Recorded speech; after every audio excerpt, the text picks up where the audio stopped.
जैसा कि आपको पता है अफगानिस्तान के अंदर जब से तालिबान आया है उसको लेकर भारत के अंदर भी चिंता बढ़ती जा रही है, क्योंकि जो ज्योग्राफिकल लोकेशन अगर हम देखें तो जम्मू कश्मीर के पास काफ़ी ज़्यादा आपको देखने को मिलता है, और स्पेशली आपको पता है पाकिस्तान वहाँ पर है बीच में, तो पाकिस्तान कुछ ऐसी गतिविधि कर सकता है। तो यहाँ पर रिसेंटली देखा गया है कि जम्मू कश्मीर जो आपका यूनियन टेरिटरी है वहाँ पर कुछ ऐसे ट्रेंड सामने आए हैं जो कि चिंताजनक हो सकते हैं। ये आप देख सकते हो, news amid Taliban take over of Afghanistan a worrying trend in Jammu and Kashmir. तो इसके बारे में मैं आपको बताऊंगा कि कौन से ट्रेंड की हम बात कर रहे हैं, ऐसी क्या चीजें हो रही हैं जम्मू कश्मीर के अंदर जिसको लेकर जो सिक्योरिटी फोर्सेस हैं वो बहुत ज्यादा सचेत हो गए हैं। चलिए देखते हैं एग्जैक्टली यहां पर हो क्या रहा है, हम क्यों इसके बारे में डिस्कस कर रहे हैं। जैसा कि मैं आपको बताया कि अफगानिस्तान के अंदर यूएस जो ट्रूप्स है वो जा चुकी है, तालिबान ने पूरी तरह से टेक ओवर कर लिया है, और इसका जो कहीं ना कहीं इंपैक्ट है वो अब आपको धीरे धीरे जम्मू कश्मीर के अंदर देखने को मिलेगा। जो इंटेलिजेंस एजेंसीज हैं हमारी, उनके द्वारा बताया गया है कि एटलीस्ट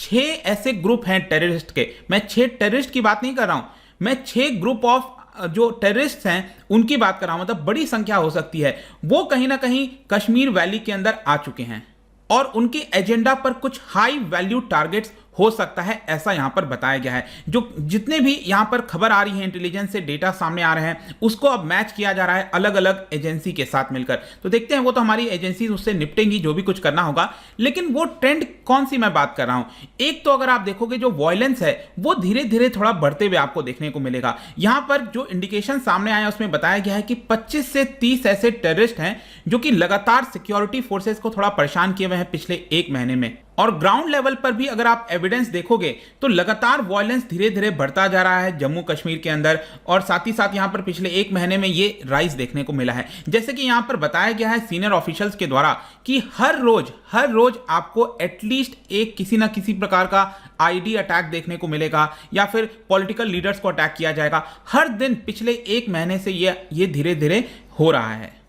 इसके अलावा मैं आपको एक और चीज बताता हूं, याद होगा आपको जो जम्मू कश्मीर, जैसे कि आप देख सकते हो ये आपका लाइन ऑफ कंट्रोल है, राइट, और ये है आपका पाकिस्तान ऑक्यूपाइड कश्मीर। तो यहां पर क्या है ना कि बहुत सारे लॉन्च पैड्स, इनफैक्ट बालाकोट वगैरह वाला पूरा मामला था, तो हमने यही कहा था कि हमने लॉन्च पैड्स को खत्म करके आए। तो फरवरी के महीने में इसी साल आपको याद होगा कि भारत और पाकिस्तान के बीच में यह कहा गया कि जो सीज फायर है उसको हम वापस से लाएंगे, और उसके बाद देखा गया था कि यहां पर जितनी भी वॉयलेशंस होती थी वो रुक गई, और क्योंकि यहां पर जो लॉन्च पैड था उसको खाली कर दिया गया था पाकिस्तान के द्वारा। तो यहां पर जो लगातार बंदूकें जो गोलियां चलती रहती थी, और कभी ना कभी आप सुनते होंगे कि हमारे इधर एक जवान मारा गया, उधर की तरफ से भी फिर हम फायर करते, तो ये चलता रहता था। लेकिन फरवरी के महीने में काफी हद तक चीजें कम हो गई थी, लेकिन वापस से यहां पर अगर आप देखोगे जो गतिविधि है लॉन्च पैड्स पर वो बढ़ गई है। इनफैक्ट बताया जा रहा है कि 300 टेररिस्ट उन्होंने यहां पर कैंप्स को ऑक्यूपाई कर लिया है। ये पाकिस्तान ऑक्यूपाइड कश्मीर में अगर आप देखिए तो 300 टेररिस्ट ने इस पूरे लॉन्च पैड्स को जो है ऑक्यूपाई कर लिया, और इसी की वजह से यहां पर बहुत ज्यादा अलर्ट और प्रिपेयर रहना पड़ रहा है हमारी सिक्योरिटी फोर्सेस को। इसके अलावा एक और मैं आपको ट्रेंड बताता हूं, that is related to social media. Basically अभी क्या हुआ था कि जो भी कुछ इस समय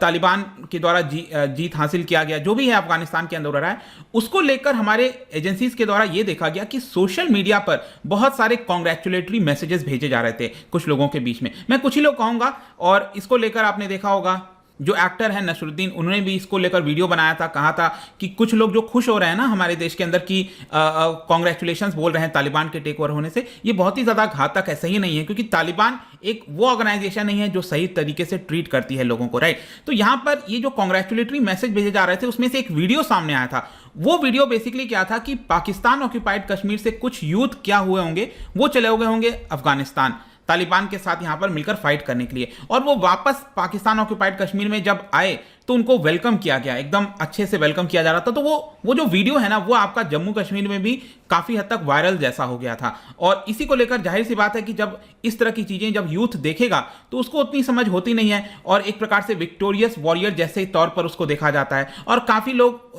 आप कह सकते हो कि उसकी तरफ आकर्षित भी हो सकते हैं। तो ये यहां पर सिक्योरिटी फोर्सेस के द्वारा बोला गया है कि हम सोशल मीडिया के ऊपर भी पूरी निगरानी रख रहे हैं ताकि जो यंगस्टर्स हैं वो उसकी तरफ आकर्षित ना हो जाए। इसके अलावा एक और ट्रेंड यहां पर देखा गया है, that is related to missing youngsters.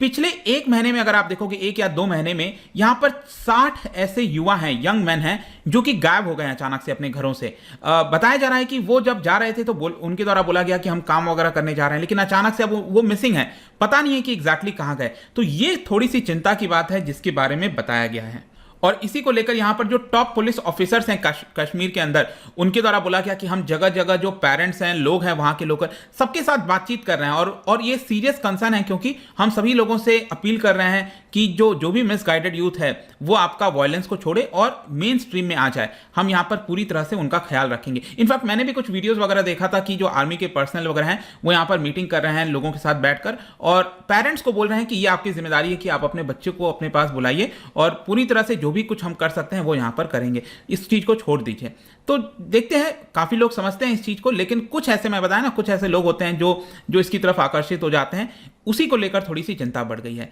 तो ये तो आपको ट्रेंड देखने को मिल रहा है, लेकिन क्वेश्चन एक और ये है कि तालिबान कश्मीर को लेकर क्या सोचता है। तो रिसेंटली अगर आप देखोगे ना, तालिबान, अब मैं वही कह रहा हूं कि तालिबान एक प्रकार का डिसऑर्गेनाइज्ड जो है आपका एक ग्रुप है, मतलब उनके आपस में ही उतना नहीं है कि वो लोग क्या बयान दे रहे हैं। और ये जैसे मैं आपको एक एग्जांपल बताता हूं, रिसेंटली एक तालिबान के स्पोक्स पर्सन है, उनके द्वारा बोला गया कि जम्मू कश्मीर के अंदर जितने भी मुस्लिम्स हैं उनकी आवाज को हम सपोर्ट करेंगे। मतलब एक प्रकार से जम्मू कश्मीर के कॉज को वो सपोर्ट करने की कोशिश कर रहे थे, मतलब इंटरफेरेंस एक प्रकार का हो गया तालिबान का।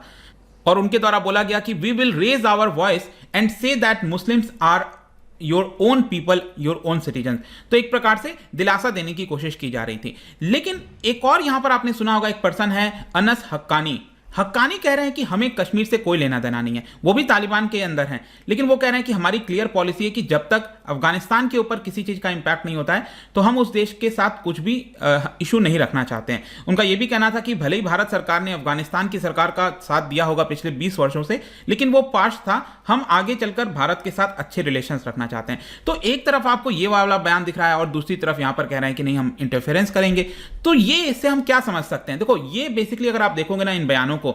इसको आपको एक तरीके से देखना होगा, क्योंकि तालिबान एक प्रकार से काफी हद तक प्रोटेक्टेड रहा है, उसको सहारा मिला है पाकिस्तान से। तो पाकिस्तान के अंदर भी जो कुछ पब्लिक है, जो पॉलिटिशियंस हैं, उनकी आर्मी है, उनको भी तो खुश रखना है, राइट? तो एक तरफ ये वाले बयान दे देते हैं ताकि पाकिस्तान खुश हो जाए, और दूसरी तरफ वो चाहते हैं कि भारत के साथ भी रिलेशन अच्छा हो। इस तरह से आप इस पूरे डेवलपमेंट को यहां पर देख सकते हो।